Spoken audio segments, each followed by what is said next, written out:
Sunderland, woman, so to make a kind of Bako, Nottingham Forest, Etenaville, one Shabby, Emma Leeds United, Echo Shem, Bako, maybe a bro. Now, only said Brentford, Andrew Anumre. Na nya asem ketwa Brentford enso timetina fie wo hye ekana mako miensa editia Tottenham omo antumi ante uram enso tim ye kana se Italian Serie A Endra de Inte etumetina fie ehye ekana mako enan ema Monza wo mekote ekana ebako yedini si Casio nyatina fie wo hye bako mako mu ekote ekana ebako Genoa etina fie nhyebi ema Napoli the city of Naples omo enso tim nhyebi na city of Naples say Genoa ekane mienu a Genoa antum ante Parma etina fie wan shebe emaka glory nso time ko twomachi eka mienu uramu enso timo La Liga Santander Andrada nanya sem keto Athletic Bilbao numerical disadvantage eko editia wo tena fie wo she bako ema Sevilla nso time ko te eka no eshom emiensa Valencia tena fie shebe ema Sat Avigo nso antum an shebe elsewhere uramu Espanyol ago pramano so a enano na enya asem koto akram na onim se early goal etum ebayem Abrantia friend Jude Victor Bellingham open game no Erama Madrid omobobokon on the 9th minute and a goal no enso time baye na meni wakase on the 30th and equalizer enso nyotum enante ya na enso time koye 1-1 unless we enso time kala travel ono enya equalizer edema bobo ko efan Espanyol na asa ya pon wie die minute 90th minute and a Madrid omabrantia na ye friend SP ono making 2 edema Madrid bobo ko na medi bro wo juma den so ensem no edoso yenhwe nyame ya domo ene Manchester ebetumi atodwa na yento aso emfa ema meni wakase onim se uramu pe big chance ekom edema Brighton and Hove Albion nemom omashe 2 Aston Villa entum ente Manchester City da from ekabako a entum ente 27 minutes play so far nemo Manchester City da from ekabako a Bournemouth ashana entum ente na onim se go no na ya dia na ano na so tum eden uram YouTuber obenya show no na so tim monitor sanso na Facebook show no na live hono mo na meni wakasa 1 minute anie na go no na so tim eba Brighton and Hove Albion amekina 3 Aston Villa so tum ente 30 minutes play so far na yede bi bro unim se uramu pe ensem no edoson papa yes me boss no so tum alandia yede bi bro jumade no so na uko Italy ene games awodo a na betimi atodwam Atlanta ebetena fie no ne Sassuolo abo nyame adomo a nonsia abo pon siman aduana enum ana sa game no todwa Torino ebetena fie no ne AC Milan enso timi abo 6:45 ana sa game no so betimi atodwa me bi bro juma de no so yanko France na yeni Nkomo kakra enfan free France ne nyanse ne urama of France Angus asemienu etia na se we Angus da from ekamienu a wo mo entum ente ya me bi bro Lee Havi Enshebi anasomo the game no womni Monaco no miensa abo apao simano edunum nemum wonim se game na eno betimi atodwa no ye the update no betimi bro we Monaco ene Lee Havi 3:15 ana sa game enso tim atodwa na Rennes ene Paris Saint-Germain wom game no enso betimi atodwa 6:45 PM ana sa game no eno enso betimi atodwa Roma Italy America Nkomo no ene afiwo no yanko La Liga na yeni Nkomo kakra fan fiwo no awie no miensa Atletico ebetena Wanda Metropolitano no ne Villarreal edi abuani Getafe ebetena fie no ne Renin Santander edi abuani 5:30 ana sa game no ebetodwa 7:30 Elche wotena fie no ne FC Barcelona edi abuani game no yebeba na ebedemu Nkomo bebrenu a etuma de free one mo yewura senfufuro mu na yeni Nkomo kakra enfambro nya se latest update bano ayade no nso tum tempa meri bi bro juma de no so meni wakase onim se uramu pe ensem no edoso se otwene hunyi na ebenya botane awura ne nyina mu kakran nso tum eri ama ye hye ensem no se na ye for latest update efri amono ne Eba na yɛfo no nyinaa ɛmɛdan no wahunu deɛ no na nsuo tim ɛkɔ mene wɔkasa deɛ wei nsuo tim afiri Manchester United ɔmabobɔko akakye na wonim sɛ Manchester United ɛndrada wɔmɛkɔdi nsɛnsɛm bɛ nsuo tim hɔ Syria na ɛnya asɛm ketewa no ana game no ɛba na wieɛ no mpanimfoɔ na nsuo tim adi nkɔmmɔ sɛ ɛwom Manchester United ɛndrada ɔmo performance a wɔm na nsuo tim ɛda na deɛ no ɛyɛ adeɛ a na no na nsuo tim ɛnsuani na ɛmo nneɔma ɛna ahwie agu ɛbɛboa wɔm nsuo tim ɛhunu ɛnneɔma no hyehyɛ as time goes on no wɔn say a early days yet and son betimi a criticizing Manchester no who say early days yet a first game of na Manchester abo name in the history of Manchester United no say this is the first time Manchester United elusi ngadi ama nia e can say the newly promoted club wɔn enso team eba our first leg our nia e can say first game our league name no we a club history Manchester United for no Andrada wɔn enso team breakino nso timo no Victor Osimhen ne modembo no ade no nso timo ekona animpa na nim se me ne ka say Victor Osimhen ono nso tim awoso 4 goals 1 assist in 2 games at Chelsea opening no ne modembo no was start season ye papa me de bi ebro e jima de no so Jose Mourinho ahonpam jene no Andrada onim so opening na sanso hye na juma na se ade ma Madrid over 16 years ni and opening no every Madrid ade ajuma no nso tim to one more 16 years later Openina Sanswaba Andra Uramu na nya asem ketwa na so tim Espanyol at a point in time now tim say Jose Mourinho wakwakwatena nye kan say nakunya nimu a na wa pala na on so tim atoto ne nsa e ho no mo anche bia na Madrid no wo so tim akunya the winning goal na unim energy e be she Jose Mourinho akoma mu no e cho sam popani no wono so tim emini business a ye de bi bro e ojima de no so Brighton and Hove Albion Andra wo mekotwi makon kama pa na de ye Tottenham wo ehun na onim say game a eno nso tima ba na we no Brighton and Hove Albion am say fan tudwa so mo no we there this is just the beginning we asase we omo de sene as a signal e ama in a big clubs a wo mo nso tima Premier League nim say ne we Brighton and Hove Albion eba be hia emfa nhye utrim say woni ene ni paketua bi ena ba be hia ye from the bees say unim bees a ene ye bia uwura mu pe ubetimi abusa say bees no deba de eno be eno mo esa this season no omo activity amane mo no so timi kama de mo uwura e wo ban na Andrada Super Cup no so timi atodwa Bayern Munich so timi akogye na ever since a Vincent company ebe fa Bayern wo mo adwuma no so pani no wo so timi win 5 trophies and de ma Bayern wo mo eboboko no Bundesliga 2024-2025 season ogye was also by 2025-2026 season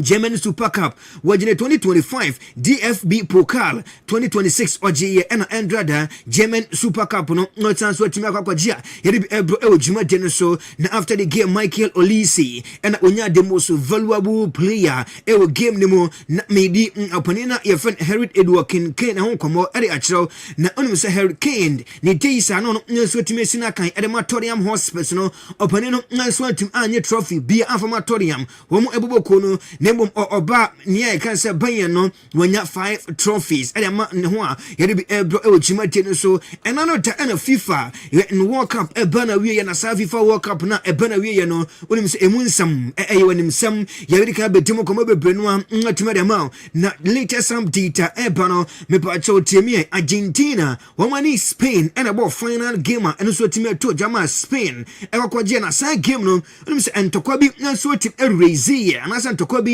enso tim eba game ni mu eno ena ene mpanefo etena ase ano wo mo se etwaso mo twe aso pa wo ene ntokwa no de kokofa ba ye players no mo enso tim ewom no etwaso mo eka bibi ekire wo mo anya sa dia ene omo enso ebetumi anya tụrụ ene omo the football no animonyam ekofom na me pa chotem Leandro Paredes player at Argentina national team ono ena kofa ntokwa no eboye at a point in time Leandro Paredes no one gavi enso di ayem de field no so after the game na onim zampare for etranse no wo say Leandro Paredes no wo amane 10 matches banned and nya no kwa wo asanso de $90,000 enso team area kana was omrametua na bibia anya kama free na kro ofrimu fia wo no so be hia nyansam enso team no ohun se ebia wo ɛna pitch ne so a ɔntumi akɔnkɔto no twɛdeɛ ɛsɛ de yɛyɛ kumfum field ne so na ɛnyɛ ɔno nko a Argentina wɔn player baako a yɛsan so fɛ Morina no mpanimfoɔ abandon 7 games ɛnyɛ 7 games ne nko no ɛnso tumi de sika ɛbɛtua so ɛyɛ $90,000 choppable dollars ɛno no nso bɛtumi atua ɛde aka ho na onim sɛ abrante ne fɛ Amanda ɛnso tumi ɛwɔkɔ yɛ saa deɛ ne bi mpanimfoɔ abandon 1 game na 1 game no wɔn nso asan so fɛ sika ɛyɛ $30,000 ɛnka ho na France ne deɛ ɛdɔso pa mede Blvd ɛyɛ Spain ɔno ɛna no ne Leandro Paredes ɛde atentam mu ɛwɔ field no so ɔpani no nso ɔno yɛtumi abandon 1 game a ɔno ɛkɔkɔtua $30,000 ɛde aka ho na Trabzonspor ɛna no bebe breaking ma sɛ Trabzonspor ɛne Mohamed Salah awie sisie deɛ ɛba sɛ Trabzonspor for no wɔn asan so ɛne abrante ne ɛfɛ no Fabinho ɛnso atum awie Brazilian wɔn midfielder no wɔn ɛne abrante no ɛnso atum awie nyame atom a week yɛsim yi a ɔbɛ travel awura mu ɛwɔ Trabzonspor wɔn nso ɛhɔ no akɔkɔ ne medicals ama ne man akɔka ma na deɛ wɔn na Andrada Trabzonspor wɔn game wɔn bɔ ne Mohamed Salah ɛbɛwura mu ɛwɔ field no so free tunnel ne mu ɛba no ne sɛ Mohamed Salah akwadaa na okuta Mohamed anase Mohamed Salah ekuta ne nsa no na ɔyɛ Liverpool wɔn nso ɛfan ɛna na ekuta Mohamed Salah ɛkyerɛ sɛ ɔpani no ɛwɔ mu sɛ wɔ free Liverpool ne mu ɔda so nso timi wɔ soft love ɛde ma Liverpool a yɛde bi ɛbrɔ ɛwɔ dwumadi no so na ɔpani a yɛfɛ no Vincent Kompany ɛyɛ manager ɛde ma Bayern ɔmo ɛbɛbɔ kɔ no ɔsi ɛfa ntodwa na yɛn kama obi bia so nti sɛ German Musiala ɛna no ta faint na ɔpani no nso timi faint na sɛ kɔtwa hwee ɛwɔ field no so no wɔsi ɛyɛ medical reason na nkurɔfoɔ no a wɔn ɛmo ɔpani no aduro no ɛna nso timi asesa no a ɛnam so ɛma saa nneɛma nso timi esi a yɛde bi ɛbro ɛwɔ dwumadi no so Mikel Arteta Andra Danasa Friday after mo game no ɛna nsɛm twerɛfo kɔbusa Mikel Arteta ɛsɛ Mikel ɛwɔ mu sɛ game no wɔtumi ahwini deɛ na wohwɛ Arsenal ɔmo nso system na wohwɛ Arsenal wɔn player squad a okuta sie na wonya striker ɛbɛboa ɛnso timi ɔrɔmo wonya ɛnso timi Julian Alvarez ɛbɛboa ɛwɔ hɔ no mo wɔsi ɔyɛ happy papa with this squad na ɔwɔ no na ebia sɛ yɛmfa mpampa sɛ obi ɛyɛ happy a ɛyɛ ɔno Mikel Arteta ne squad na ɔwɔ no wɔsi ɔyɛ really happy ɛnso tim ɛde ma wɔ mo ɛwɔ mu sɛ twa so improve deɛ na mmom sisi squad na ekuta no no nani ɛnso timi agye uram ɛwɔ Chelsea a João Pedro ɛnso timi ɛstande ne contract ɛde ma Chelsea wɔn mu ɛbɛbɔ ko no wɔsi ever since ɔno ɛnso timi bɛwura London Chelsea the blue ɔmo ɛnso football club nim no wɔsi ɛwɔ mu sɛ ɛne ma no ɛntum ɛfa ma no mom Olivi anase ofili se onu etumi ewo fie ye kan say home sweet home ono enso tim esolia I decided on so tim eti wo fie at your own comfort eno bi eno pone enso tim ka say Chelsea no eye ne home eye ne fie woni ba bia enso etum ekọ a ye bi ebro ewo jima de no so urama Aston Villa Nkomo enso tim eba enese Leon Goretzka nwanya adwani Aston Villa ye update ebro ewo jima de no so ena no me de batu wanim se Ismail Sa obenya awuramu na akɔkɔ ne medicals no ɛwɔ Turkey na bibia akɔkam ɛdama Galatasaray na update ɛba no onim sɛ ɛne ɔmo so tim pushi pa ɛnya asɛm koto na no ta Friday Andrada na nanka na sɛ na no ta na nanka twa abrante no ntumi akɔ ɛma ne ma no ɛso tim ɛkama ɛdema no nemom abrante no ɛne ne flight ɛntumi anya adwuma ɛnkɔkɔ sɛ adenche mante deɛ na ne medicals ɛyɛ adwuma Ibrahim Mbaya ɔno ɛyɛ Paris Saint-Germain ɛbɔbɔ konum na onim sɛ Andrada akwada no ɛna no ta gana sɛ ne game on mebɔ no wɔn enso team echi Abranten enso team enye ɔno nko a wɔne Bradley Bekola wɔn nyina enso team out of Paris Saint-Germain wɔn squad over the weekends and sɛ nyame adom ene wɔn ebe yusuo no enkwada emienu wɔn nyina enso team out mede ebro ewo jimate no so urama obesheka sa na sɛ Beshesta sa onim sɛ wɔn enso atimi aba Newcastle wɔn Abranten efe no yo Warlock wɔn so atimi aba sɛ wɔn nya Abranten na wɔn aniba Japan so timo no ma anya sem kotoa Inter Milan wɔn president efeno Maruo Atlanta no bonansia fan to just onam na wotete amania yesi Barcelona for no wom ania bresa krotom wom so munya Lautaro Martinez wom epe omo ede ne beba na aba be hye nim honum aba be ye adwuma ade ma bonso mboboko no wasi fan to just anu anyambia no inte omo de manu mko yeto wonum kukuo na omo de omo ni made a de edia na mo Barcelona for no mo be fa omo player ede nako wasi yanka emo bibia so ntese Lautaro Martinez no that's why omo captain club history no opening enso timi account eto omo nyamade so mu gyan mu ne amanako anaso mu gyan mu tina awono enso timi akwa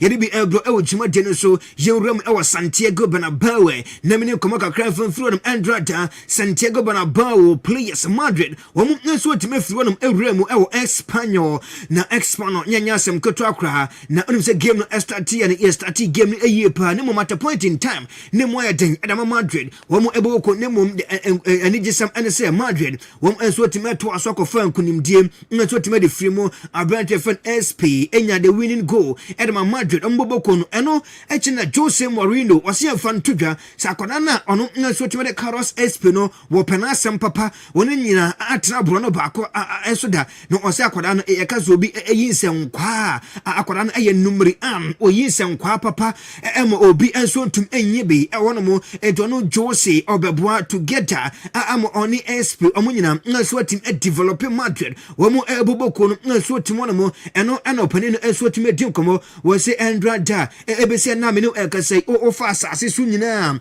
obi a oye happier you know abrante na friend Carlos SP we happy papa amania was sankanyo no a he ne sanka Madrid enkandra komo board draw ene komo board draw so de ene komo awu enti so team age Madrid e de esi wono mo de a etwase na ni nso team age eno na tipo koto a enso akotima ko di nkomo na tipo koto a se fan tudwa sakwana na fan SP no wono edi a ode ma no eye Joselu Junior eno no etum ede ma no Herid Edward Kincaid ase fan tudwa se ene oguso ehwe se ne contractor woni Bayern Munich e wono ombekoso no so team stande nyana man enso team akokama ede amomo okai akwada we enso team Hamza it anasa Egypt omo akwada no wo se aka ede ma Barcelona na pre-season basa se akwada no gosa akwada no enso tum ehye ball no enam hwe na wo hwiri bate ball wode ne ti pim de na kansem omo se na omo be hwe omo ye hwe ha amo disikatum Prada Dortmund na so bi disikatum Prada Paris Saint-Germain mo asanso be tabida akwada no ede nako ene ala chiaye omo mpre ento omo enso tum ehwe na ne Willis Cross no omo apejam na fi omo so tum ede ekona ni mo pa se de be ya ebebo clubs no maka no omo so ehu mame Barcelona jisa nyame aya atomu a anyumre yi wo mo ebe yusu ede abo na onim sasa game no eye elchi enom enso tim elko na game anase jisa na edaso eno na Barcelona for some ebe yusu ni din at the Mamba eno na Barca for some ebe yusu at the abo against Elcha yede bi bro and ano time the beto say Denis Odro obe free FC Barcelona update eba and sa koda no wanya enso team afri won mu a yede bi eba enso team no Hans data flex fan tudwa se pe Costero Lukamba ono o filia kwa na check akwa ne papa na eba se bia obi and defend the ball physically ono enso team is strong was so experience ewe che wono mo so nya no eba be share che wono mo a ose ne die so abam enso ati awie Barcelona fo no omo se nei wo mo anya Julian Alvarez a ene wo mo ekọ na omo so ati ene Victor Osimhen akodi nkomo no mo hwe se ne mo no eba ko ede eye ede mo ene na Barca start omo La Liga wo mo season eno na Gavi ese fan tudwa se we no chire din omo atwere ede ato eye 30th title eno mo kwakoje na so ati mo no obia entumi challenge 30th title and ekwa na Alejandro Balde akachia update eba nso mo ne Benfica eguso 18 komo sanso na Aston Villa wo enso time eguso 18 komo entiene oya Barca omo chitani na ebia wan hu se Alejandro Balde no ono enso time esi akaya de ma Barca biemu a ya break ede ma 20 million euros and initially wo enso time ede ba Benfica offer 20 million akase akoda no eba giatum no nen entourage enso time agiatum ma bibia akokama na mo Barca fo ne de wo ma ye crowd so mbeto akoda na even Alejandro Balde amono enso atimi akọ na me pa muntem na mo hwe school ne so afama me Europe sisie de owura mo pe yes aviator for na ha enom so tum egu open forwarder omo enso tim edwane pa wo mu eni de odi kan no Anthony Gordon 37.92 kilometers per hour and our Branton enso tim ekọ ebi abeka so ye car na oye ni papa na ye kan ye di no Nkomo edi amount sanso na Branton na ye friend Adeyemi etosumienu wono so 37.28 kilometers per hour and sana Branton na ne di enso tim Lami Jamal aba ono enso etum ekọ 35.5 kilometers per hour we almost Barcelona for say don't blink your eye na o blink o eye na any asem enso atumi ato eno ensem a efriwa ye bi ebro ewu dwumade no so doso papa nemom ye nyina so na yensi na afi mabadwafo enwuramu na omo eni Nkomo no efama me na bibia enye kama guesti atena se sanso na Lincoln agin na kunya yen hwe amona ne nsem no it is exactly 1:47 from the studios clock for message no efa 0541 054-101-2923 0541-01-2923 and 020-354-0000 020-354-0000 Odo message beba na yakenkan na bibia kama better still uremu e Facebook a edino Awr Kumasi obe like obe share link no na odo message ato no mo ebeba na bekenkan e de ma sanso na YouTube no Awr Kumasi 97.7 for message no egu wono mo na ebenya daje yakenkan na bibia enso tim aye kama pa e de free wono mo am akwasi inside abu akwa sepase I'm not greeting okay I'm greeting akwasi message no okay greetings to Gusty about what he's saying about Manchester United loss. If Manchester United lost, it means the particular match against Hull City. Okay, akwasi sound for message ne ebra ye na yankenkan na bibia enya kama emfa MY na for message ne bra na yankenkan say please update on Man City scores line. Okay, Manchester City almost score line ebeba 1-0 as it stands now. The Obia ensuing to me NCB when to say please my name is Peter from Abuakwa. Okay. Ebeba na ebe ye no ensuing to me free ho na bibia ye kama. Mame koi na Gusty and start na presentation efa ema Gusty. Yes, Richie. Akwa babiu. Yeah, Richie me also. Bibia boko. Nyame adum bia boko. Yeni Nkomo Manchester United yedi kan ya bubu hu bebre ada news a free amonone enso tim eba Brighton and Hove Albion ashe 9 Aston Villa into me NC Mwada Braka Manchester City eda form e kaba ko a omuntu mi enteye Andrea Madrid eko winiye any other interesting stories minim baby I will start e dey free. Yes, Richie my yen chat for na yen na nyame ase. Another interesting week many I shall say no. And here na nyame ase so dey share week for France nkonimdim. Now almost all the leagues in Europe, the 5 major leagues now are started, and in the English Premier League, Arsenal, the champions of the English Premier League 2025-2026, more and they started the Premier League, and it was an interesting game for Arsenal, more winning by 3-0. Now, in fact, Richie, you see, last season, and nobody had to told Arsenal, and I'm praying said this time, some no my told Arsenal, no. And some baby, last season now over all the teams in England. Now Arsenal a formidable squad. In fact, no more quality no was or more starting season no more lead the English Premier League, But along the line, I say I they no etiba from Emma Man City a stronger.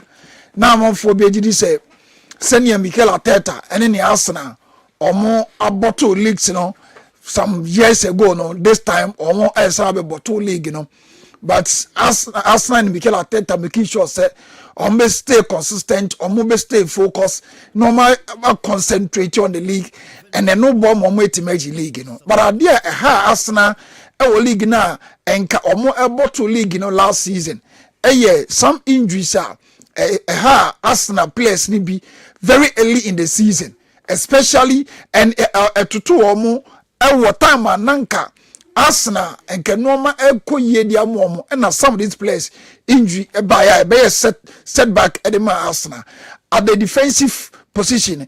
Calafiori go find need free Italy and then buy or starting so well with Arsenal last season is just an obo, but injury by Calafiori going to periphery. And now omo ede Hinkapi eba be shemu. Hinkapi wasn't bad. Hinkapi modern ball so, but Calafiori now they compare Hinkapi. Hinkapi are very good when it's come to defending. Or very good so defend, yeah, no problem. But Osei forward now or joining the attack and I want Hinkapi ni problem ewo. But what they need to do Calafiori and I will find the game on boy, you know. When it comes to 1v1, he had or score 7 out of 10. And then again, when it comes to defending, or score 8 out of 10. Per the statistics about into the game. No? So it shows say if Calafiori stay fit for the entire season, even or more matches at the Arsenal this season, Arsenal and now be creating media more. Not only him, last season, now more up front. Omo no my take any more opposition no Saka no okahubi but because of injury Saka so enya no and man so a problem in my Arsenal no ni Madueke any bad player but with the Madueke to Saka one you could see say Saka we any more upgrade over no ni Madueke and then the first game on boy no and so a testament to Asama me Aken and up front Kahavet the same thing last season Kahavet shall say and also injury in Tema Kahavet and so a and I'm a Victor Yokeres and so a boy of these 3 players any 3 or more are started this season no to me the Saka Calafiori and Kahavet upgrade over Victor Yokeres and Hankapi and Amaduke. When it comes to performance, when it comes to quality, when it comes to everything, this place and modern when you at the cinema. So, body say, whilst Arsenal has 30 years this season, no more quitting the moment. These 3 players may stay fit for more matches at the Arsenal. This season, not only the English Premier League, no better or more, they are looking at the Champions League, they are looking at Europe, say, this time, no matter where the Arsenal and the Champions League over the years and since Arsenal, your team club, or Montiminje, the Champions League, and they are praying say, where squadra, Mikel Arteta, up already squadra when you idea, at least it should be a squad, a team competing with any other club in European football. A team now, use a camera every position piano. Mikel Arteta any 2 or 3 quality players are or making me about Eddie Amomo. The only thing they say Arsenal players need to stay fit. So I will stay fit. I didn't say no me koye Eddie Amomo because in the middle they have quality in the middle. Who are Declan Rice? Who other players are any moment normal and take etimi control their affairs this Arsenal this season no more quitting them. So my only thing is Arsenal players are almost starting here no almost stay fit and he said the English Premier League you know or make me English Premier League you know even before say you bought the last matches in the crowd Arsenal because of the quality more this time but Manchester United call the whole city and in fact United proud to this game no not United bought against a team newly promoted team in the English Premier League especially before then almost say Arsenal be here striker the one now be muno Arsenal enya potent striker be or you good scoring and kebebo Arsenal you see yes of course say Arsenal enya a potent striker, a striker that can give Arsenal the double digits, at least some 15 goals in a season. And my own 20 goals with more in a season. Arsenal a very strong force to compete for any title in Europe this season. But even without the potent striker, quality Arsenal when it should be a team or meet me trophies this season or Europe because we Victor Gyökeres, and there is something in the English Premier League. I'm on for English Premier League. You know, there are few players and on English Premier League now. On first season, on Koye, so you're looking at Victor Gyökeres or free the Portuguese league. You know, a room to the English Premier League. Adaptation will be a problem. Obano new players or no baby sham how obe jelly with them and so a problem.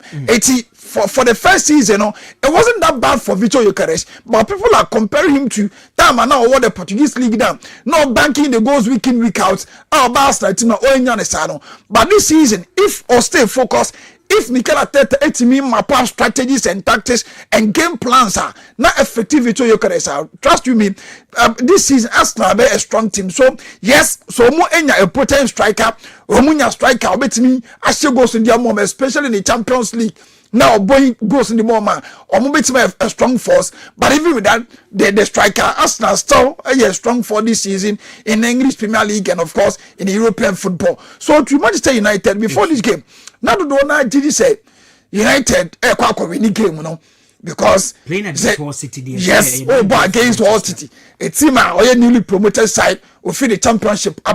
United so not all record. So United open up the season or but the first game in the English Premier League, now against a newly promoted side of the 12 games are not United about against newly promoted side the English Premier League. Now United are winning 9 and on draw 3. United and lose a game. So losing against Hull City every year, the first time in the history of Manchester United in the English Premier League to lose a first opening game against a newly promoted side in the English Premier League. So United supporters over of the social media and everywhere.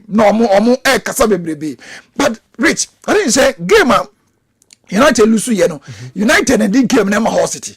It wasn't say Hull City and not on ever morning United under Michael Carrick and against Hull City and lose the game plan. The tactics and everything, the player disposition in the game was very, very bad. Is it not Hull City? They were able to match up in order to meet the standard of Manchester United. Yes, of course. Hull City game plan. How they buy into the game, and working perfectly for them. Okay. But now Michael Carrick any antidote to the planner Hull City at the buy, and he had that quality at bench. And Nkomo bet me a map up or met him match the Hull City almost strategy on the buy into the game. Hull City started game with the 5-4-1. Okay. Or pack up the back. Yeah, conservative or try so be defending because United are potent attackers. I'll meet him into the game so open up or be consider a lot of goals. So the coach realized he said so one kind of two and choose why when defending United at the pressure be so now concede. So call with the back 5 and on the middle 4 and up front and only one player and Eugene Moore and Michael Carrick and so call the 4-2-3-1 formation and the 4-2-3-1. It wasn't a bad game plan, but problem the player disposition in the 4-2-3-1. Michael Carrick used to end the game. Now, of the middle two, it was Andre Santos and Yuri Telemann said, "Oh, boy, these are not bad players, but these are players that defensively they are very weak, especially with Andre Santos. Andre Santos beats him about as central midfielder." Or bet him about as an attacking midfielder, but wouldn't he about typically as a defensive midfielder and now holding midfielder? Andrew Santos can give you that shield, ultimate that protection, I mean, pressure or backline or so. And you tell him as the same thing cannot also defend. You know, in his days, no or Bob the English Premier League, and even in the Belgian national team, you say or you'll be or Kwenimu or your attacking midfielder, or Boa and try so big creative chances and German attackers. It's you woman a Jumas or Mamma as a defensive midfielder. Now on providing the shields to defense, and also not a problem to Manchester United. And again, I was still thinking and asking myself, say, about the same and Michael Carrick, whilst I won Marcus Rashford. Now come my Matthew Cunha, I game him. Now what in Wembo, I will team him. Now Kwakobo Patrick Dogu, I the left wing. And no your major cost and a lot of United supporters no Mubusa Michael Carrick. We need a idea by it. Yes, last season Now Patrick Dogu, one of the players of boy United in some games, or boy we keep sure say United been the 3 maximum points. But in the game plan now, a whole city at the buy, I was not thinking say na me say na Patrick Dogu a player also on airport. Because of that strategy, because the game plan whole city at the buy, there are a lot of players I know at Orma. Nanka was some Makikar as a sunny game plan. No players or don't move or you be a free move. So I was thinking, say, and Patrick Dogu a starting game in the second half, very early in the second half. Now was a son money, but was still keep Patrick Dogu in the game and no affected Manchester United in the game a boy against Hull City. So I think say going forward. In the season, no, Mike Carrick, yes, a young coach, and I think also there are some games beyond he need to manage the game so well, especially with the players. United ain't a bad team when a players are more available. These are players for more quality. Last season with the Marcus Rashford in the La Liga for Barcelona, he did so well, and we have Matteo Cunha. Game him and again in the team or Matteo Cunha as a force 9. Yeah, we say Matteo Cunha sometimes say United games be a ubitima you see Matteo Cunha in the game now as the striker, as the targets man. But in that particular game, United against Hull City, no, now United a player or the targets man or a striker or the box room because no team no or more packet the back or more defense or more movie they were very static game. So I was expecting to say once Benjamin Sesko Teche no Kamaki come the game as well starting no so no starting no dina the opponent half or the opponent no 18 year boss no man and the some panic be back and the some fear be back into the defense of Hull City, but Makekari decided say Obeko with Matteo Cunha and no nyina can be and I'm United and that win and not even a point in a game at United boy against Hull City. But I'm hoping say and no one we have a lot of games to play this season in English Premier League and I'm happy say United Baliba now Babesha into the setup. He's one of the typical defensive midfielders out of the English Premier League.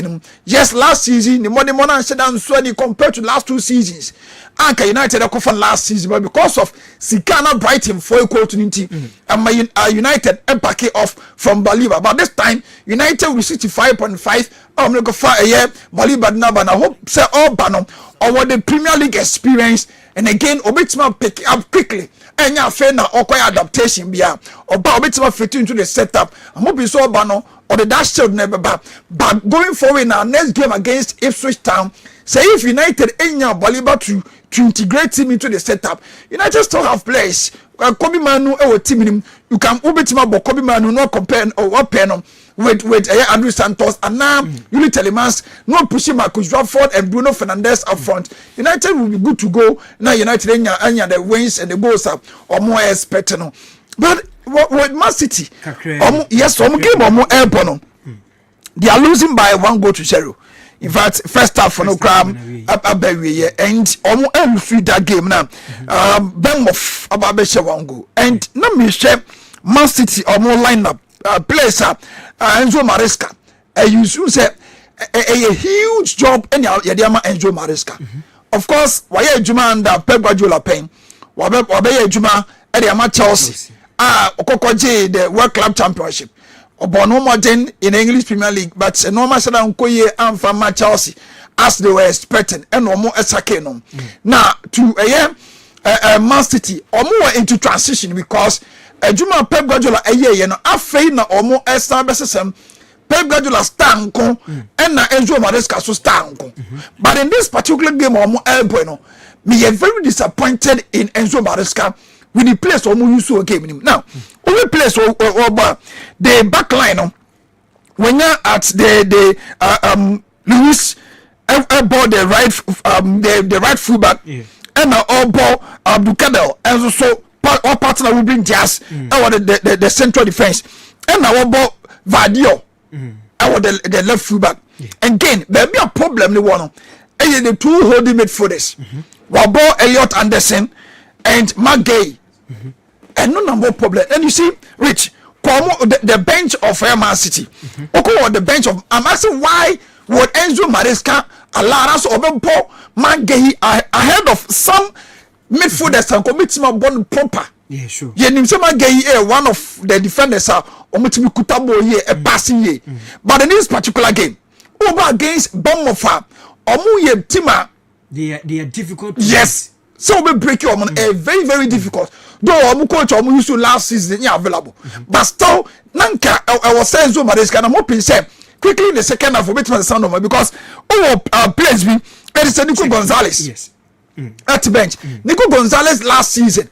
Pep Guardiola go find it by purposely so on my best baby Rodri because he realized said Rodri injury be affecting him again he's aging.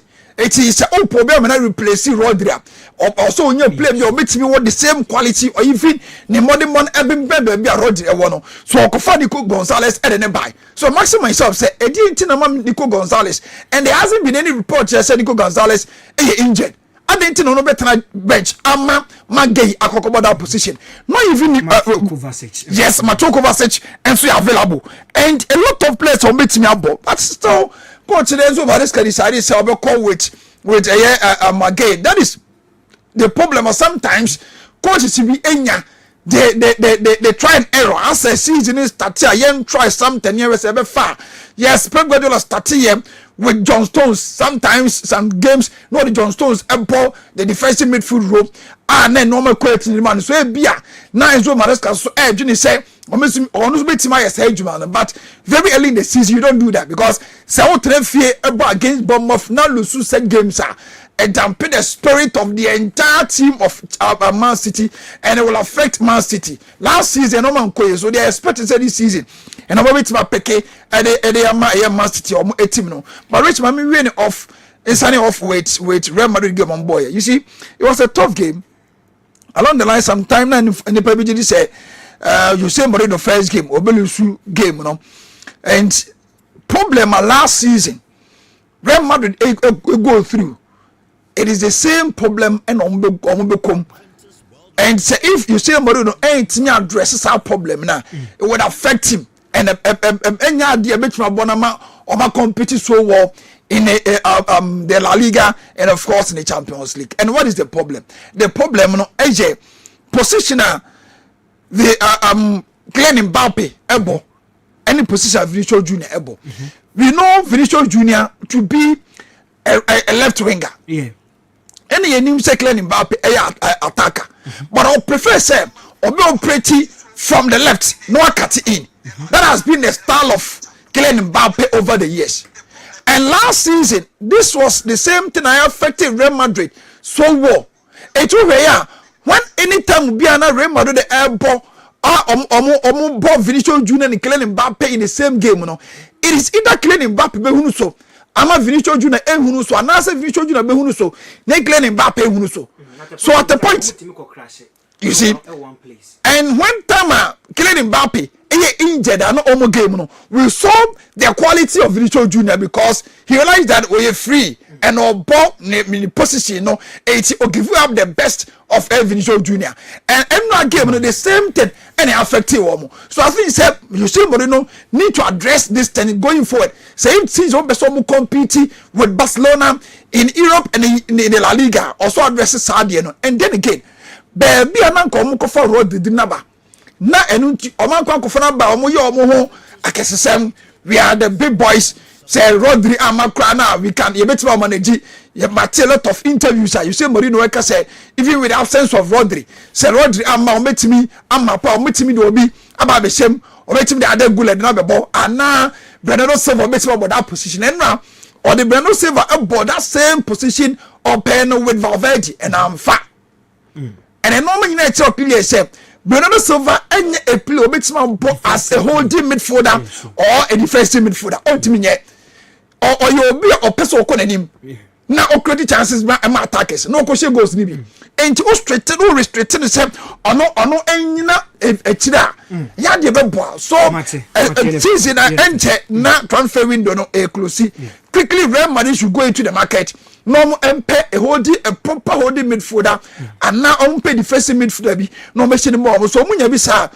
Real Madrid be a team of so be a strong team in the La Liga and of course in Europe and Akonate who ni say Oh, it wasn't bad. The defense of Real Madrid wasn't bad. Okay. So Munina Konate in the first game, though na Olukuji kakra, but or catching up in the second half. I mean, normal shall say quality with the momo. But going forward, so Konate no all the defense now. For defense, many problem with Real Madrid because you say Mourinho, that conservative type of coach. Obeti much change players, no, defensively. But the problem when say we see about the fullbacks, no. So my careers. I go ball the left fullback. And now this Holland international Dumfries ball right fullback. And then no name problem kakra. Oh share Dumfries is very good. But I was thinking Senka Obama Trent Alexander about that position. But as I know who say Trent beats me about midfield.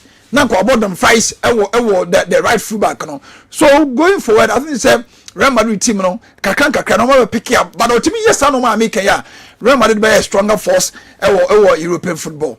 All right, I know a gusty and Otin can everybody ebedi mo Nkomo e de efremu menko Lincoln hoy Lincoln yeah rich Andra friend say Mark Cucurella ni say so I think say Cucurella me did say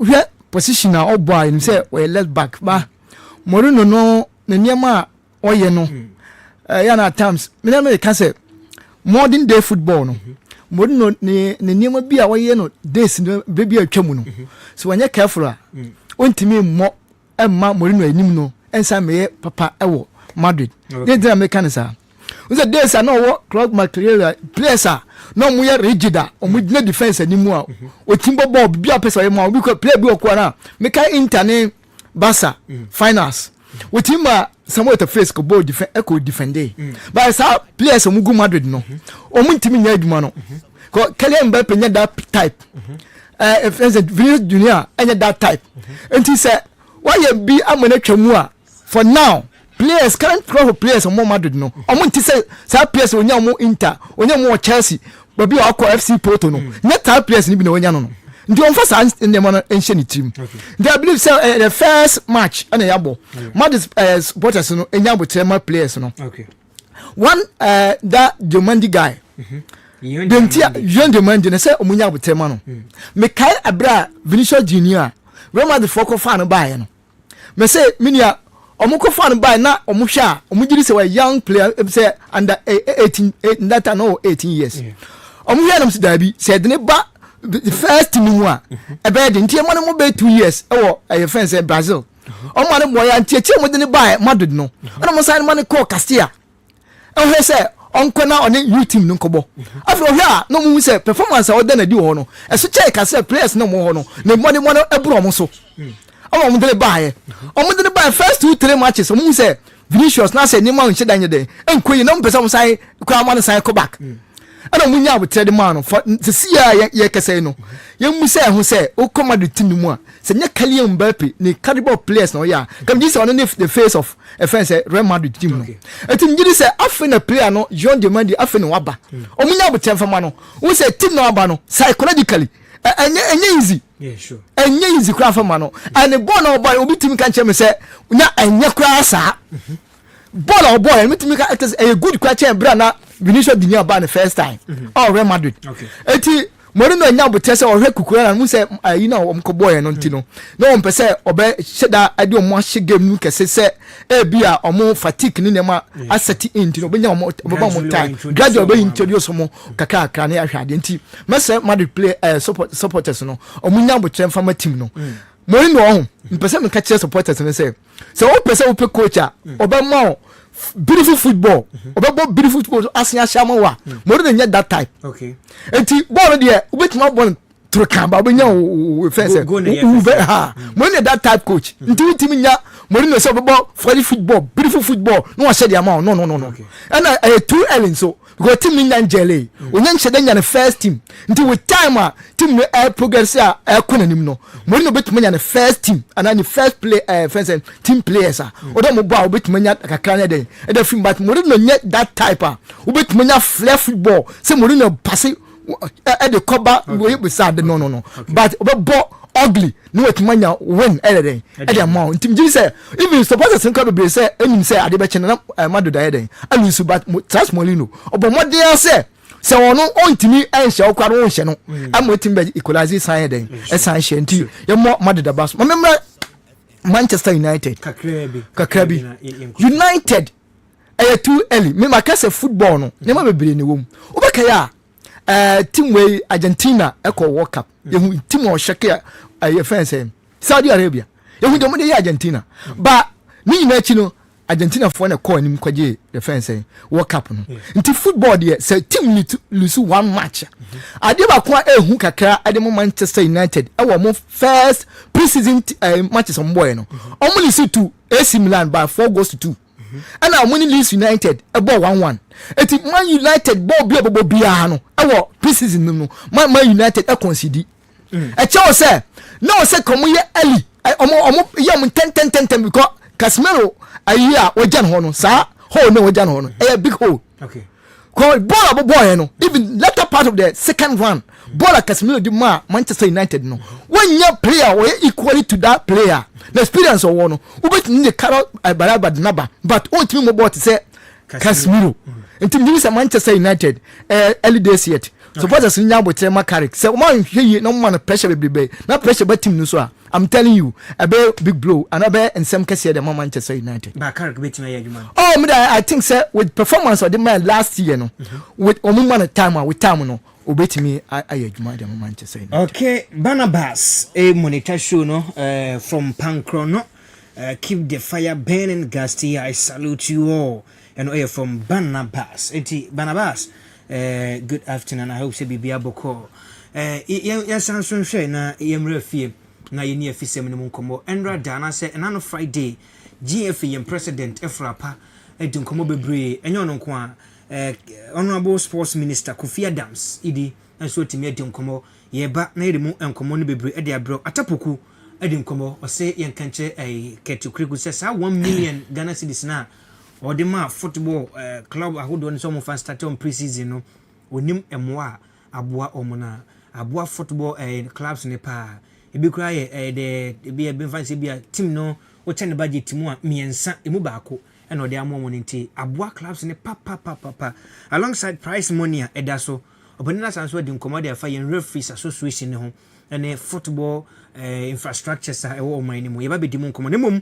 sima miensa Lincoln makuma yanko mo medase makuma no bo has folk ene asante kotoko apampam de tia meka say kuma no bo has folk ese Otumfo boba bi no na ho hia no papa ene say landlords we mienu no ese o my tenant house folk ene asante kotoko uka Ghana football se be koyanim ayeyi a these two most glamorous clubs no omo na ma Ghana football no sorry but say no obeka sabi has ana santiko de kwaye no nkofo omuni omo se be nyanka omuni kamafo bia ana matna se amma se say no smaller clubs no dictate mom that's na me kan ha say unko Spain abra obetimi ane Madrid ane Barcelona ane ache nyema pe anadi ene moye ade kope no eden ya muso chen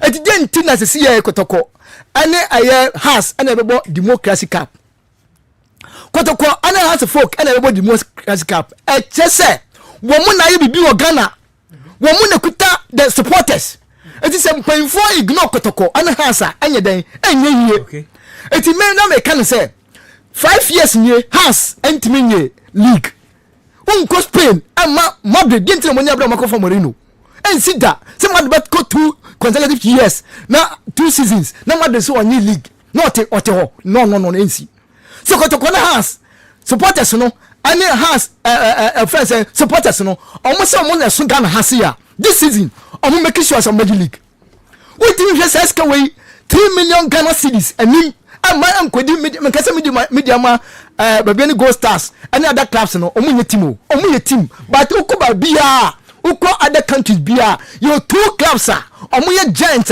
omu ene really football omu trance ama media ma ama baby ni Gold Stars 5 seasons in you two league je no akodi Western kotoko ane has supporters no ntokwa no moko ntokwa no say me say two teams we no omu move with millions of supporters supporters na do moko ometuma bobo ometuma chantia na go aba but bisa you say who say 5 seasons in ye dey na cause supporters no ne management ne other friends and stakeholders no dey wetin an say we say me na me de team no me na me die ni mu me na me ye chairman supporters chairman no wase ne bo but abasa ni banko stadium ko team na omo say o ana we say next you me na me chairman me na me president me ko chairman o twetwe ne ntini me say so me no so man sorry supporters now sorry this season amomoni amre say league no magia I'm telling you about the media mabiem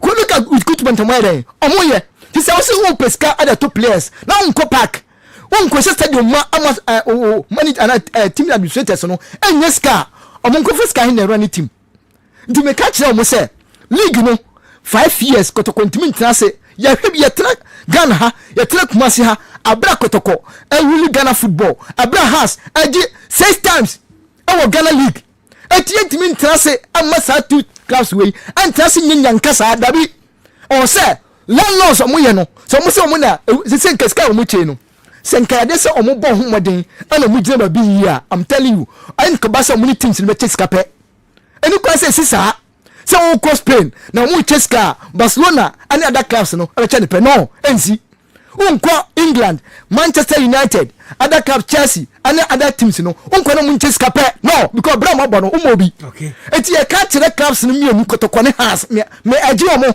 say this season 3 million Ghana cedis na aba no omo anye careful na kodi media ma ekodi ba bia ne goal stars wa e be che papa because many sky recruitment papa e da beef up on team na ba sa we team no so na second division offensive players no wait matter because we team to quality players team agi kotoko has a folk said the amwadi no omo mani nko 5 consecutive seasons nie omo mienu entimi ni league of Ghana this season omo ntra say me hese kotoko ana has omba ko ani Ghana league enya sa ya ntwema omo Ghana ha say okay eno eye Lincoln ena otie nka no yes eni bre pa ba yan say abibrim ha no mana say Ghana ha no mo de the giant no eye Kumasi Asante Kotoko eni ha to folk omo form ntum efra yenya players papa e de fidi ya national team no player teams aka no so omo so tumi ebo omo homoden pa until this season there anybody naba Kumasi Asante Kotoko ne how to folk they should be careful and they should be up and doing Gasti yeah honorable Kofi Adams ene Keto Kreku ensemo a ena no da omudi mu nkomo prize money a eda in Premier League no so no opani ne say in all 9.5 million Ghana cedis ena omo eche na winner no ebenya 3 million Ghana cedis run up ebenya 1 million Ghana cedis third place ebenya 800,000 Ghana cedis na fourth one no enya 750,000 Ghana cedis ebio also mabom homodin papa ba football infrastructure sa wo mabom homodin papa na omoba ye no progress a ewo omanim no in football no omugusu ase ba referees a omo ade infrastructures omo yebi eba women footballer omo yebi san so de account me ba odi tie dia tie asemo a minister e kan edifa eno ne honen ko ana yento aso has remained steadfast through discipline, collaboration, resilience, and an unwavering belief in our vision. We have continued to make meaningful progress across every facet of our game, from grassroots football to the professional leagues. Now, ladies and gentlemen, the successes and development of our national teams to the nurturing of young talents, and from enhancing referee standards to expanding football infrastructure, and from strengthening governance to protecting the integrity of our competitions. Gasti and some president in the Kokotu and a dozen pa a brilliant in we soon after the Akaninano, young Kaninamum, now in Rubram, Kofi Adams, and so say a bank has to be 6 mini stadiums. That a song Diana Omodi could do. Well, I reach my initiative for him. I think say for stadium ne won sem ne de kotoko coach kra everything clear aka won sem and na sem no I say e bi ni pe bi fa no for different angle I think say no cross sem no work no the perfect thing but you see na me pese be comparisons e wo no bi on on say South Africa I develop ye pa and it is thanks to Johnny Jordan mo World Cup kwaje de ba South Africa. Yes, of course it has been 16 years now, right? Yeah. Ometima maintain almost steady ahodo na omo etime build for the World Cup no. And a plus to them. And most of omo teams omo no use these pitches. And I bought omo PSL, you know. Now over Ghana I think say na some na work no. I was thinking, say, Inka Ushia, the board of directors of Kotoko, Ushia, the management of Kotoko, on starting February. On starting February. Yes, I'm not saying say Kotoko can build this stadium, David. But Kotoko should have a proper training pitch. Even Maybe a Kotoko. Even for Kotoko to build a stadium, Krano nowadays it's no man. Everyone says they say dear, Rebecca Sisikanio to build stadium. Senye.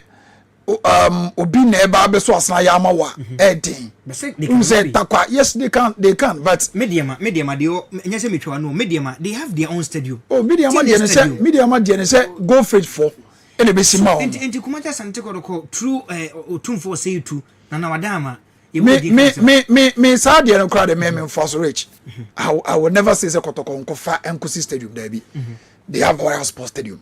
They have Barra Sports Stadium, they use it. But Barra Sports Stadium is not like the bona fide property. And yet the bona fide property, but yes, Kotoko should say if upon BBS, Kotoko should have proper people to negotiate with them. I scan so better.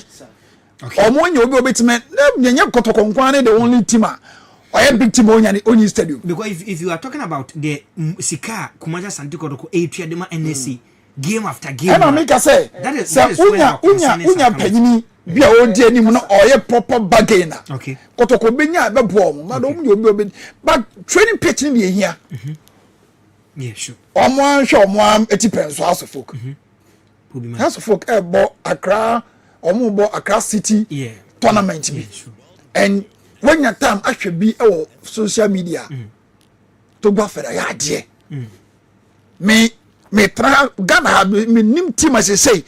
Or what training pitching facility papa size of folk nobody and Kotoko everything like can say no you bought down me free fee and all starting free or say oh you training pitch na yet na some of be na come change go see another training pitch Kotoko just only 2 training pitches but akonye many workers say supporters union are donating some amount of blocks any facility any makakra bi any kwa adakoja chese until some many behunu until some many behunu say yeah the normal machines abesi ho ya start ye the first time I met is anomo bi ni bebrebe edani boko esia me nso abona ma ebubu former ejuso MC Pango yamwa omu tamo ne si o omu si bi si ho kike so pomba o be si bi eri so no ma na se na ne aponsa e be si container de e wo kasasa kanwuram it is all the blocks e kono yes enye block enye tinkla ne problem enye blog no enye blog e betwa blog e se kotoko betimetwa atobi pitch na training pitch na enye okay grass na mujina so bon enye what you say and no na translate to equal the other stadium I want Ghana hanom yeah pitch se bobo so enye hwe man Ghana yeji AFCON 4 times na and you only one stadium I timi CAF timi gitum say aha na betimi yaja tum and no cry preliminary stages what you say I just say you a way to a kwane on ewa and enye kasa the biana mu say Victory said no so kasa na bebrebe be sorry ye ka bibia so we see 20 stadium ehun ya ona bugu Adams ehun ya de hia se de wo kakra ye wo no ye maintain no at least se ne se sia ye wo he se ye baba sports to ye bi yie na ye coronation coronation sunyan ya ye ni ye papa standard na no ye betima ma berekum Chelsea any team so mo no ho mo coronation mo ball e wo no mo ya ye stadium na wo no yie a at least no be ko yie ye betimi abo some of the games ni e wo ho ehun ya se ye be see 10 mini stadium emphasize also ne dey ya esi ponsi wo e be see na esi pro nyusu obi anyusu.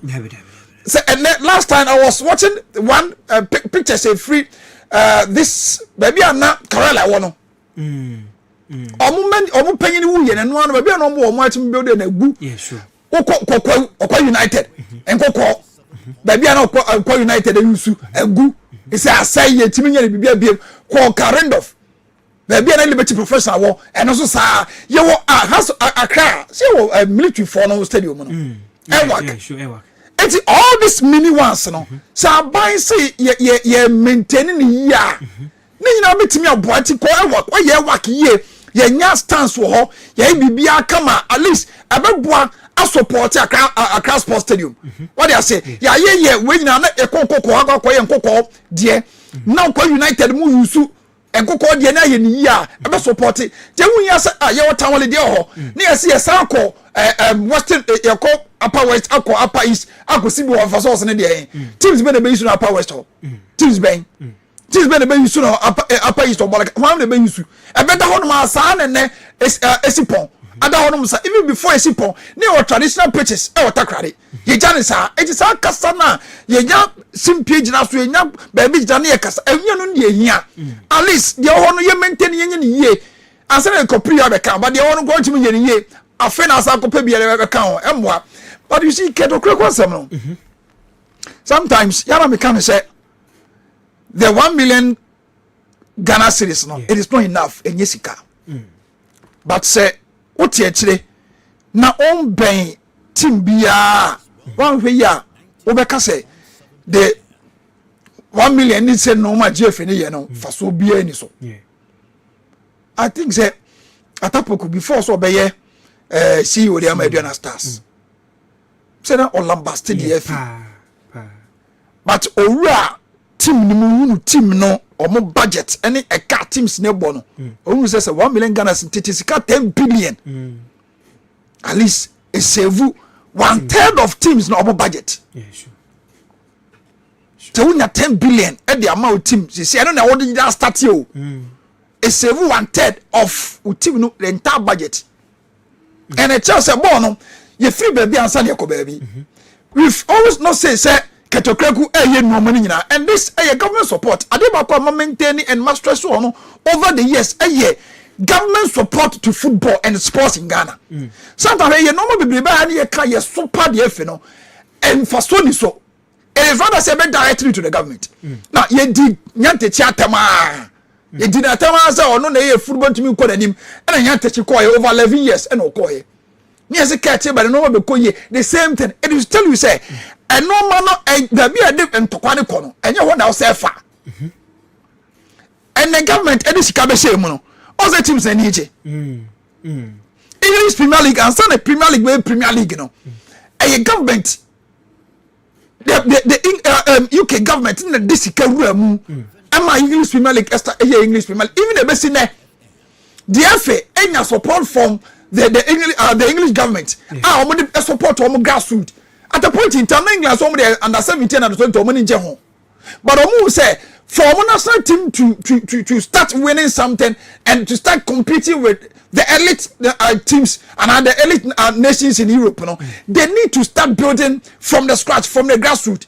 And when the government almost shall say a pumping in money to the grassroots football of the FA, and I know. And I did acquire man 2017 England under 17 ekokoje the World Cup. And when I Jedi Sancho and when you Jude Bellingham dey free and when you some players be e dey free na omo na ye the integral members of the English national team. So if you trust in football, now say about budget the whole year, you were more than 50 disciplines in our sports. Yes, sports na football nkwa. Yeah, sure. You have more than 50 disciplines, and you go for beach soccer club account. Beach soccer account. Say all these disciplines. That's you say. You had $40 million, and na elbow bra. Your football and your sports. You know. And then never go and Okay. And she said, you invest here, and in Tanzania no more because government invested. Kenya, your other countries, the government of that country, invested a woman league, a woman football. By any we think say, and the your Konyesika FIFA. Yes, the FIFA goal project, FIFA skill is to support infrastructure, is to support your grassroots football. No, but I know enough. See, and then Atapoku say ade na waye no onim nyanta echi ketokroku nim de waye ama teams no eche se wo bo teams ni papa omunya sika at least and net they can omitmanya sika so mu a omitwa bibi kanina na omuye na omutwa bet ni nyina ese sika na ni ho bet twanya ye nka se bet twa na be free ho but ne isa wo sika wo 10 million be no me problem is rich sika we aba no koda team owner bottom koda na account no asha said there was sudden ono a hyase di okay on fam red team no entia press ne ka on fam red team entia coaches ni technical men and fam support team no onim say afred ye Jessica eno ne baby a problem e wo eti ms ka wi abon omu make sure say omu di right team nim so omu investing with team nim na so omu di scan rema ye nimre ho so na next year and next year say investment na ekosia about 3-4 years Ghana League ever start resurrecting beam send na etika ne na me asam be na so biem because he can dey bibia that is a good call. I was a league at the point team league ni enya any title sponsor but say unya 3 million Ghana cedis right 3 million Ghana cedis titis can I say 30 billion you are say 30 billion so je na wo je 30 billion at least sika e bit me push kakra Mama, a normal quality media. Baby, no more budget to oversee the price. About football, that is how it is done. Okay. All right. Manchester United are spending 150 million for 3 players when in transfer. But Kokore Sika United Benya the English Premier League. Football is basically about trophy. A year trophy, winning the trophy and who endorsement sponsorship Benya and Chencheno. And then they push you, but the prize man not do need to so. Okay. Mama calling konhoy na yenyo Nkomo kakra nanka ye epese ehwe the grassroots football na keto kreku edimo Nkomo Lenkon ebre ni ntima ma simanum why na efa ye fisem no efa hwe mama me did say hwe me de toaso obi amnya end ya 18 league clubs ene bono Ghana o calculate ya teams ni ye dumotwe 18 ye hwe players ebum any scar to say abayi no I think say in Ghanaian standard yeah okay class in meeting there be say me nyana kan say no kure ombedi no kure dem ma omo players no Ghanaian sa because me busu ni bo team na say come dinner to the sense do be ahwede no wia ma ye football no enkoyie be man ska obeje be ma football na say na ni monyam no enkoyie tenya nwa se be pass ma obi a na opponent ama bobo na hye no judge ska but for now me mo keta baso sabi ewiase se obi ya de na ochia ye ka adenti na o ya de a ye papa ye nka wa oti sabi na ye hypocrite okay timji se ket oba no I think say scan e tua price money na 500 million tete scan no 50,000 Ghana cedis and 50 na anyasa 50,000 Ghana cedis 50,000 Ghana cedis and na etua but the second term of office we say omo pejai e de court 10 billion e free ho ana to so a enyi no class ni timi 1 million Ghana cedis say 10 billion munyina mfanya preparation for the league okay to so amatimasi anya amre bia no player the best player it mean the president okay I go on striker seminar be kan almost one president the player pa bo Ghana professional football no one overall best player see a man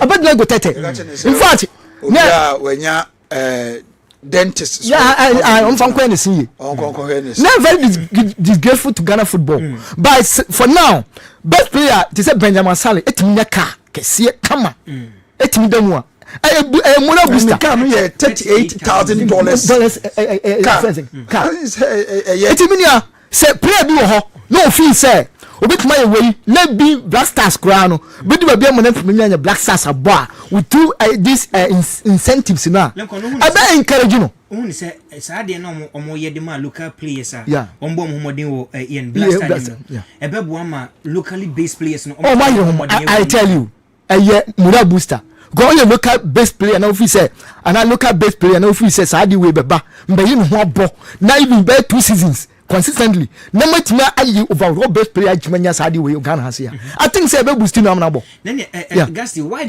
don't you do say the overall best player in the Blasters but local best player alone? And I say their focus is on the local player. Local player so omo ye Benjamin Sanje best player awe league him and oje best Black Stars player.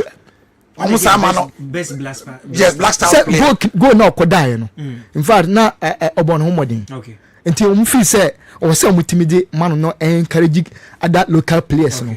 And nko ano Mura booster to the local players no more Ghana. Me more cat abaso on that occasion.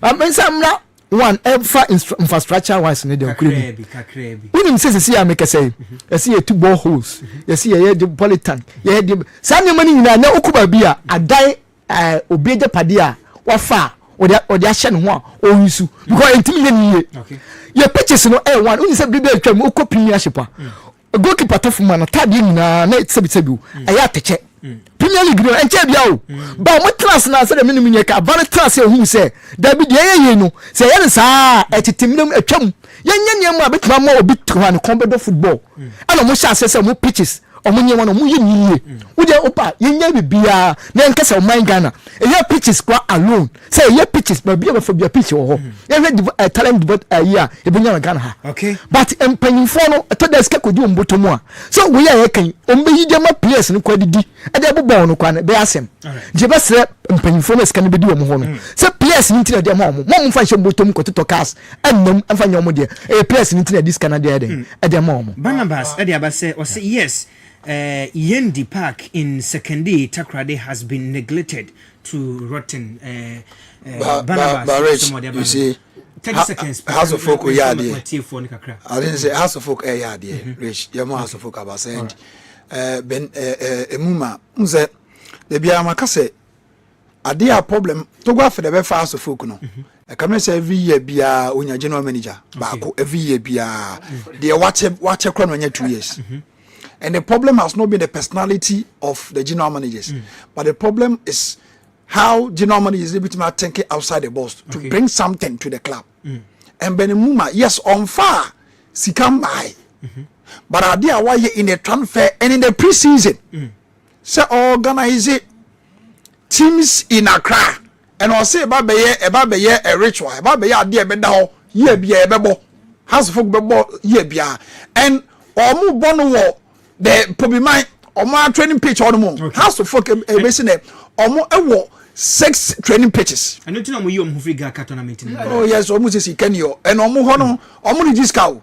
Almost this 10 cities. No more edgy. So, training pitches take 6, 2 AstroTurf, 4 air natural grass. Not all Sago top 4. I'm a top 4 shiver frame. Okay, I didn't say Benimuma yard there and the house of folk to me.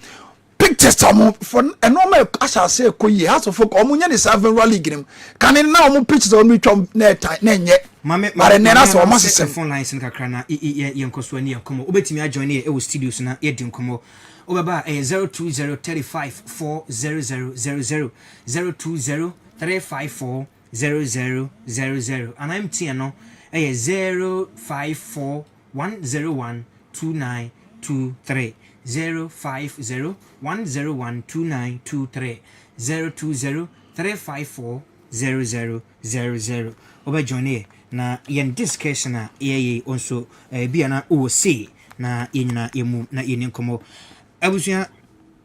Good evening. Good evening, boss. So udini be bia kasa free but from Justice the floor of once kokobin Justice my ntiwe we mama about so far or discussions new those about the my minister of yedi kaina no concept koko na bisi o yesterday This is stadium.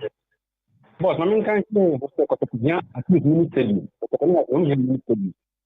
Because no match here is a smart sports stadium and a sports stadium. Kotokunya became by any of the smart sports stadium.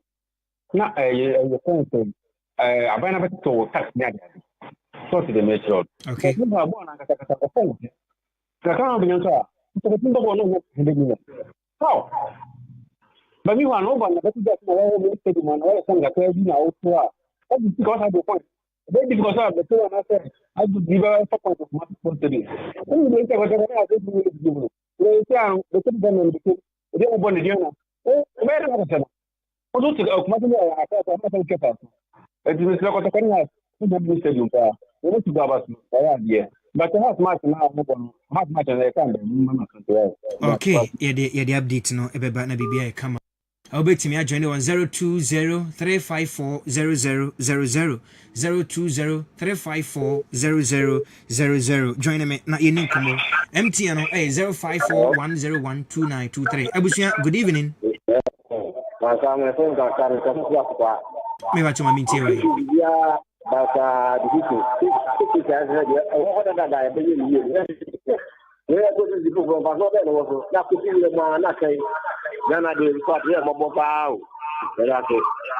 Okay, asempetia o twani titi amame 0202-020-354-0000.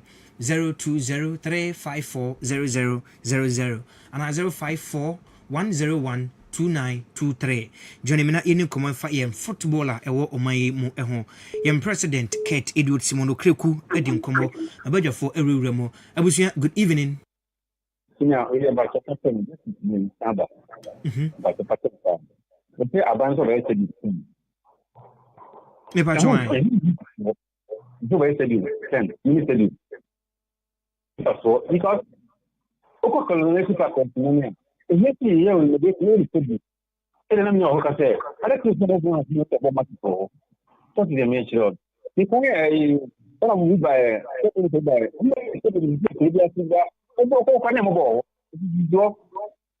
I useless. But Kakane, when I say really, that's a correct. That's a the tremor. I just said, that's like now, but I'm also really standard. You know, say, easy, when it's a little bit that's the whole thing. How? Two bonuses. Cabana, Seracana, but I'm finding the movie. You know, the stadium, massive, a prayer. I don't think it's a neither. On as you see modern studies, exercise the famous modern studies. No problem about the has okay, just say so we pass you through Ube Johnny 020-354-0000. 020-354-0000 and 054-101-2923. 054-101-2923. Join me. Now you know Nkomo if I'm fat in football. Gassi na udi Nkomo yenhwe na iwine yen rapene up. Oh yes. Yes. I'm game. I think it's game no yeah around 3 and I'm line up no crisis yeah menya line up no. Okay. I'm about Steven Utopa, Felix Otubo, Joshua Anazi. Gideon Kuju, Caleb Cranting, Abdul Karim, Ebenizamu, Amankwa Befi, George Paku, Henry Kwekubati. But Amankwa Befi, which is almost almost flu, you know. Meaning so that's so cut, you know. So China, Ghana transfer, no, so mame. Okay, went to me and yen join way so na yeneno to so. Abusia, good evening. About your dinner be kasafri. Medin de Edu Banabas. Edu Banabas, Pacholo already set mamwa na yen Nkomo. Madum no cra. Wadarama yen Nkomo. Kakra me person make can say, man who say Uko Yuka or more Wembley. Na Wembley no be a mobile wo say national team no ana say or mobile FA Cup final be no makobon wo hono mani ade. Iti kaya ha stadiums na agugu ti say ho stadium Gandu Park secondary ane coronation park ya mo ka ho asem ni ade na nka ba na yiye won Kumasi Sports Stadium kra enye akra enye work num na wo ho na nka teams no bo omu games ewo sa stadiums ya mekekan ya na nka Kumasi Sports Stadium ne Accra Sports Stadium no me imagine o na national team no bo games ya e be under 20 women's national team yes momo no Kumasi Accra na nka aboa na stadiums na che anase omo bo African Cup wa na yese momfa nko Kumasi anase Accra Sports Stadium that time no bonse na ye kama na ye stadium ye bom mienu miensa pa obekono na Tutu kafofo beba o mse davi ye mpele ma momo no wa nti mi mage nkyere no senke ye ma Kumasi Sports Stadium ni Accra Sports Stadium enne no ho ma national teams na kotokono munye wo mu stadium no momfa mo na nye kama medase. Okay, yes, so yeah, that's Banaba so pass true 054-101-2923 054-101-2923 and 020-354-0000 MTN mo fra na a drop ne mum ubetimi asan so aba na ene mo adi Nkomo 020-354-0000 Gustin. Yes, so I didn't say for us of folk but teams me my worry ade ade bia na me wo ye teams omo e drew transfer ochina ye close but kotoko na asofok especially with asofok players are it is some do omo to transfer no ye nyanti omo nka omo betra wonum say ya na akwakoye one of them ni ba akudi Nkomo over the weekend one of the players mini ni di Nkomo over the weekend I think say Friday na mini ni Nkomo busa ne say oye den also ordinary foreign contract and I mean busa ne say ono personally as on we decided but as to say House of Folk the release by wanting say this particular player meaning ni bibia of course on or extended contract 1 year ti abawie but there are still other players be on ma coach Didi Dramani Kase on you so mo okay coach Didi Dramani Kase on you so mo abusia good evening. Hello. Good afternoon. Pacho ma oniso kakama me odin be bia ka se free. Hello, ma ka me ka se free popo. Ma minti we. Papa me ba ata ba ne ka. Na to. Ya jama se to mi se ni na se. Ya ba di se popo. Ya ba di. To mo ko ko. Ya se ko ta ba se ni. Ko dia ti mi se. Omo on ye ma do ho ta ni ya yo bo tan tan kwa ya la hu se ta ta ba mi ta da le omo bo aye na ko di ko bo ko ti ta kan so ni ya so bo ye bo ni ta na bo ne ta ni ye ko pa ta fa ni obi e ni wa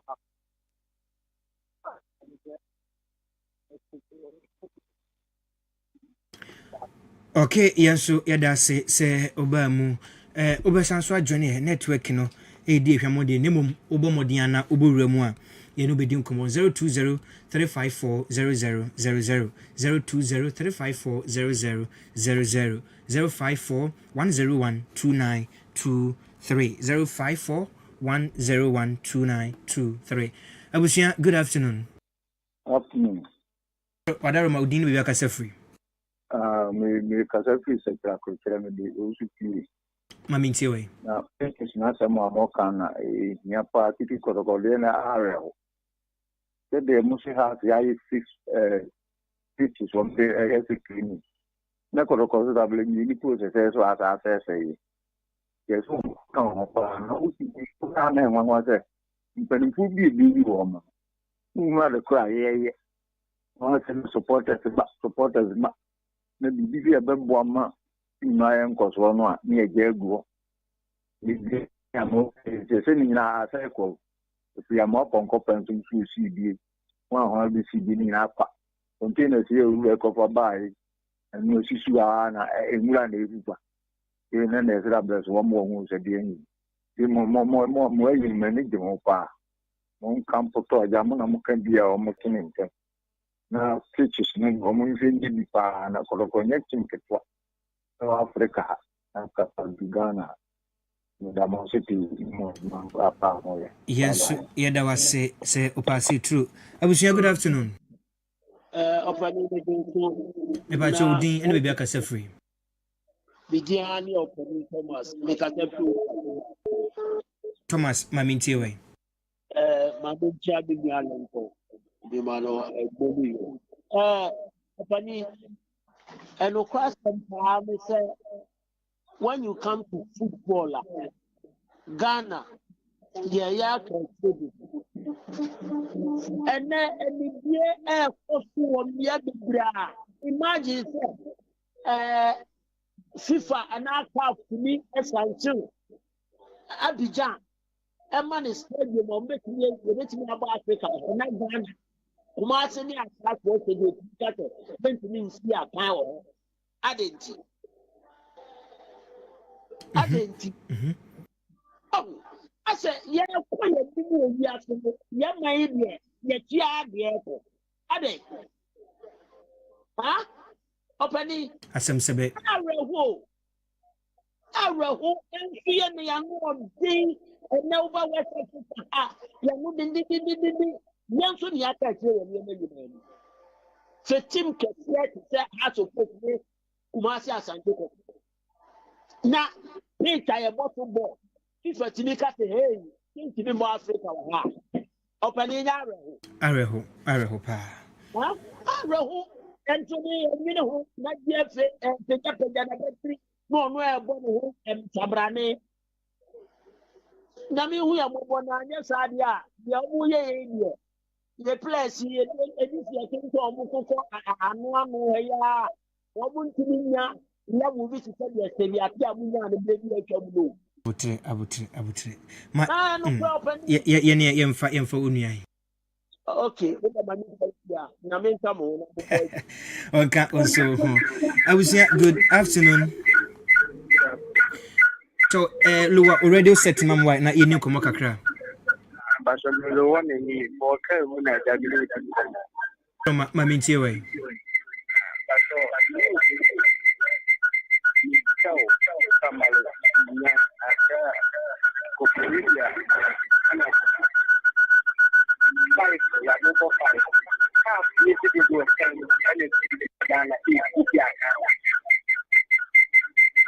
Me patron I was Rwanda or Park for Mobo. Ethiopia or Park football.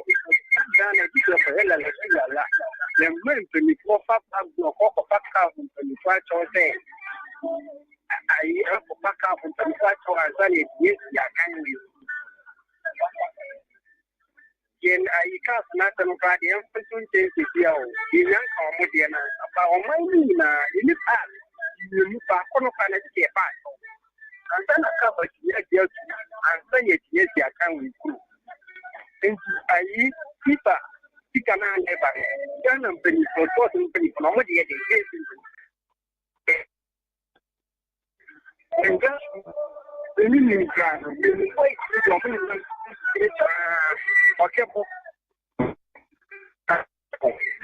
for Italian Park, one with the best or the bring up that in the phone.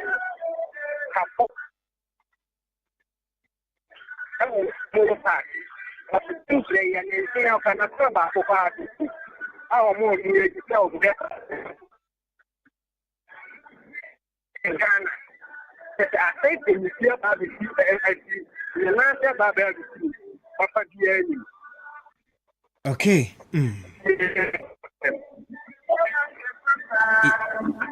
Yeah, there was a pa say also utumi a pa say true. Manchester City ate ashem yenu. Yapon Manchester City. Manchester City ashe 2-1 yapo. Mama family last call na family last call na e fa juma de nyina yenye fancy. Abusia good afternoon. Wadaro Maudino be aka free. Justice Bonnie Tau for mommy.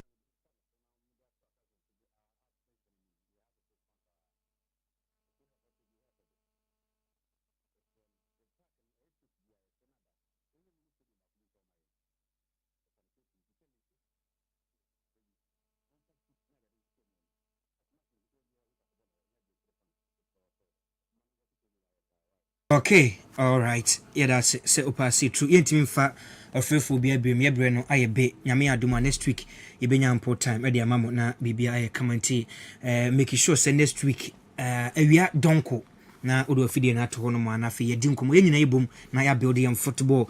I'm Kelvin from the Upper East. If we need to grow Ghana football, then FA need to get down before.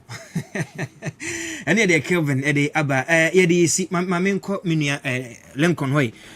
Lincoln, yes, Manchester City at Tekano, I said 2-1. Good for coach Enzo Maresca. Say what the first win about a copy more Man City. I think Sebabwa Muria booster at the Manchester City as or not as a coaching so not 1 year papa. But I see the can the door so. The 1 year on she share your teams in the can't first go. Wait my back at as him I there and kiss it tell you no until on on to 20 year. Yeah, Conantafo Matre SDA Church. District no so. Now me had my coming this week and then so you share a come meeting and say but it will be a and see you know Yami had my Tuesday and say ya shall said din. Okay, ano Lincoln ana motene kano eba fisem dia Phyllis no egunipa enti Lincoln yeda se Gasti Neza Richie me se na nyabo so surprising unso mo share goals ni ma City na defenders so unso asma na me ka no o ye changes ama Magehi ko etre ena goals no Magehi ena nya the equalizer no okay and sana win 90+2 and Yasko Vadio enya the winning goal no the Man City defenders so on my idea that is what we are expecting the big teams every near ma attention no eba so we hope say no ma be ko echi media more but sana Lincoln eka no say Pankono district so district no so ko mo die district na yeso yakoye de wo yakoye de wo Asaman NTC okay nti no obibia yiri se nyina yakwa akohia mu na yabo mpae ni ahwe nyame anim ewo community na nti no rich mame enche obia okay oka empire boy de na me kan che se Gesemani empire bo kese no egusu ekoso din eye mega na ye dware mpaye aba Gesemani empire bo kese no butu eba so Atletico astate once again Julian Alvarez out of their squad asemo all right you know bibia ultimate badjuma de no so ase ono ide wo na fidie to ha omo timi frɛ no omo timi afɛ nyina yɛda mu nyina ase nyina ɛka bɔ mu a na ama yɛn football no atumi apagya yɛn bota yɛ pa ne sɛ yɛmfa afidie so na afɛ yɛmfa nka kwagyesɛm ɛmfa ɛnkyerɛ na afɛ yɛn Nyankopɔn mani yɛ ɛmfa ɛnkyerɛ na obi a hu sɛ Nyankopɔn ɔte ase ampanti nyame adom a dasene obesan so ate yɛn ka bi on the same time 1 to 3 on the same frequency 97.7 AWR 97.7 yɛkwa na yɛka kyerɛ sɛ nyame adom a Gesemani empaibo kɛseɛ no din pa mega yapon nyame adom a yɛ no besan so ahyia bio bye bye Wa fani me hu amemani agye o na wahinta asɛm ne sɛn Mesia Kristo